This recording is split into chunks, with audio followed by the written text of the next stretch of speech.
Salut à tous, c'est Steven et aujourd'hui on va parler clavier pour l'iPad Pro d'Apple que j'ai ici entre les mains. Dans un premier temps, j'ai testé le clavier officiel d'Apple, le Smart Keyboard, et je n'ai pas du tout aimé. Déjà, il est seulement disponible en QWERTY et non AZERTY, et surtout, je n'aime pas du tout l'enfoncement des touches. J'ai l'impression d'appuyer sur la table et c'est très désagréable. Du coup, je me suis tourné vers la seule alternative valable aujourd'hui, le clavier proposé par Logitech. Le voici ici, vous voyez comment se présente le packaging, et ce clavier il coûte 150€ contre 180 pour celui d'Apple. À l'intérieur, voilà ce que l'on a, donc c'est vraiment tout simple, hein. Vous avez une photo de l'iPad Pro et le clavier se présente de cette manière. C'est un clavier qui sert à la fois de clavier, heureusement d'un côté, mais aussi de housse pour l'iPad Pro. On va pouvoir venir le glisser à l'intérieur et ensuite le connecter. L'une des principales nouveautés de l'iPad Pro, c'est son Smart Connector sur le dessous. On a la même chose sur le clavier Logitech et ça va permettre de connecter le clavier qui sera ensuite directement alimenté par l'iPad. Une fois en place, on a presque l'impression d'avoir un ordinateur portable et non plus une tablette. Le tout se transporte facilement puisque le clavier fait aussi housse de protection complète comme je vous le disais tout à l'heure. Mais par contre, le poids se ressent près d'1,5 kg pour l'ensemble, ce qui est à quelques grammes près le même poids qu'un MacBook Pro 13 pouces. D'ailleurs, puisqu'on est dans la comparaison, Logitech propose un clavier qui ressemble énormément à un clavier de MacBook. On retrouve de l'aluminium autour des touches en plastique avec des lettres blanches, et l'espacement est très similaire et les touches sont même rétro-éclairées. Ça, je trouve ça génial, surtout que je n'ai pas remarqué d'impact particulier sur l'autonomie de la batterie.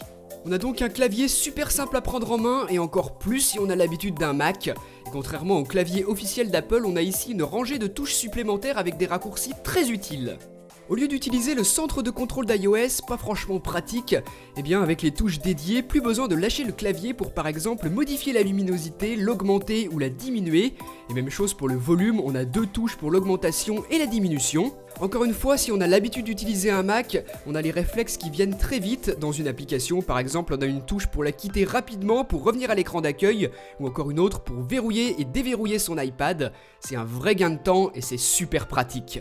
Ensuite, à n'importe quel moment, il est possible d'appuyer longuement sur la touche pomme pour afficher les raccourcis disponibles.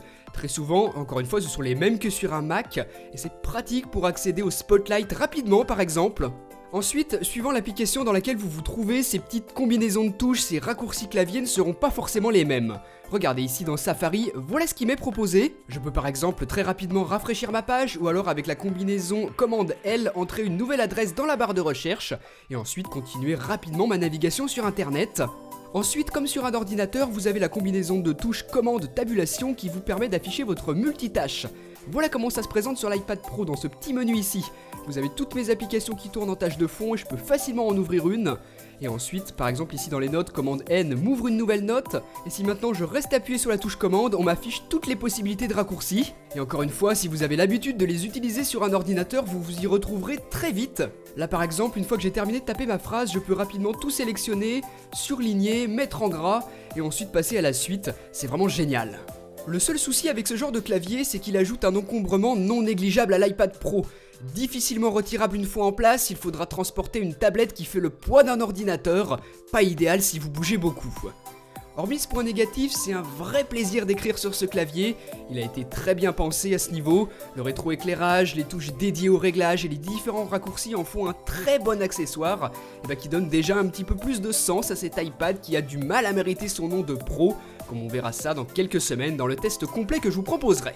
Donc en tout cas, voilà tout ce qu'il y a à savoir sur les claviers pour iPad Pro. Je vous le répète, c'est vraiment l'accessoire indispensable à avoir si vous en achetez un.